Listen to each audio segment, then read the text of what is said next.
My Words Flew Away Like Birds by Debora Pearson. Pictures by Shira Jane. Before I came here, I could see the world from my bedroom window, all the places I knew, the homes of my friends, the trees we ran under on our way to school, and the noisy market where I went shopping with my mother and aunts. My favorite part of the market was my grandfather's bakery, where everything, especially my grandfather, smelled like fresh, warm bread. That was my world back then. Before we moved away, my mother taught me some words in a new language. She said we would need these words and other ones too in the places where we were going. The words felt strange and lumpy in my mouth.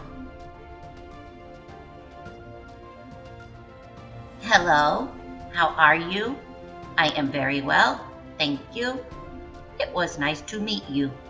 Goodbye. What would it be like, I wondered, to live where everyone said these words, and I would too.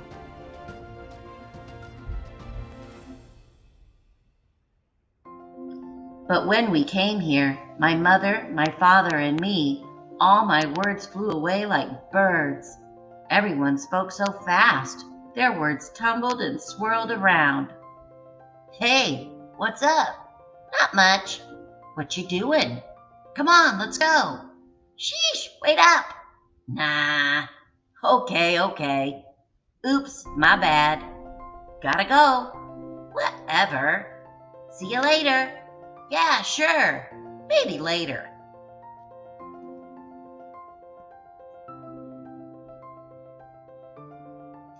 Their words did not sound like the ones I had learned, so I did not say anything.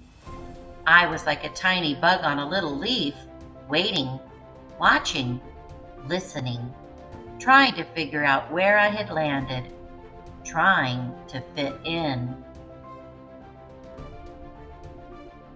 At school, I watched the teacher's chalk scritch-scratch dance across the chalkboard, making words I did not know.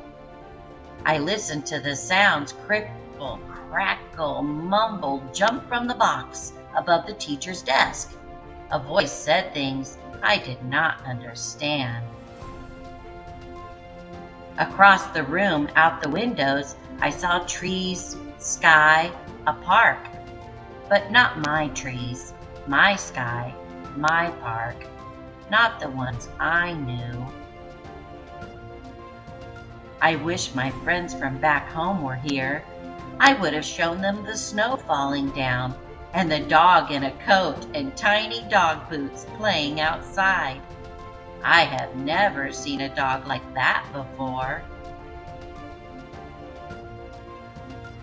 I wanted to tell them about the funny bread, not like my grandfather's, and the time I got lost at school. The teacher who found me called me the new girl. I am not new. I am just me, the same as always. Everything else, even that teacher, is new. One night, Mr. Taggart, who fixes things in the tall building where we live now, clomp down the hall in his big boots and knocked on our door. Surprise, he said. We did not know what surprise meant. Was something broken? Another man in boots stood there too. My assistant, said Mr. Taggart. He's from the same place you folks are. I'm sure you have lots to talk about. It took a while for us to understand Mr. Taggart's words. He smiled and waved his hands like he was conducting music. Go on, he said to us. But when my father spoke to the man in our old language, the man did not understand. He was not from the same place as us. Mr. Taggart looked confused No one knew what to do. Finally, my mother smiled. She said to the man in our shiny new words, "It was nice to meet you." The man smiled back. "It was nice to meet you," he said. "Goodbye."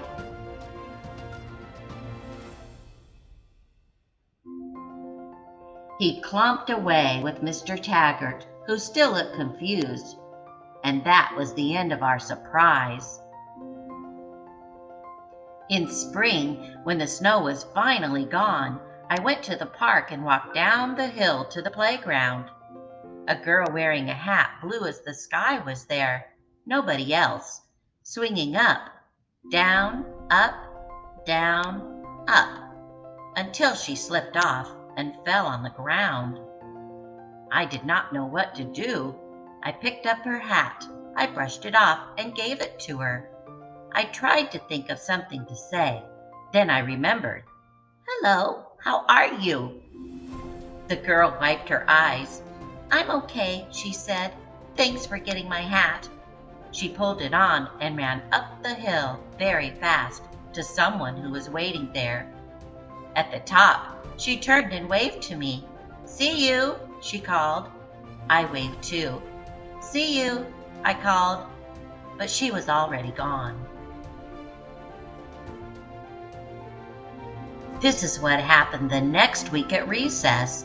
Everyone else was running, laughing, leaping like rabbits when I saw the girl with the blue hat.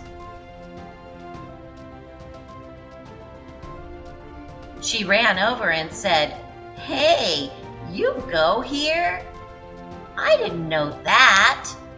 I said, "I go here. I didn't know that." My words did not come out exactly right, but the blue hat girl knew just what I meant. "Come on," she said, "let's play."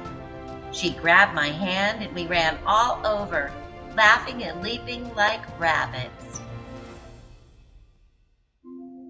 When the bell rang, we lined up together, me and my new friend, still holding hands. We walked to our classroom. "See you," she said. "See you," I said, and this time I knew I would see her soon.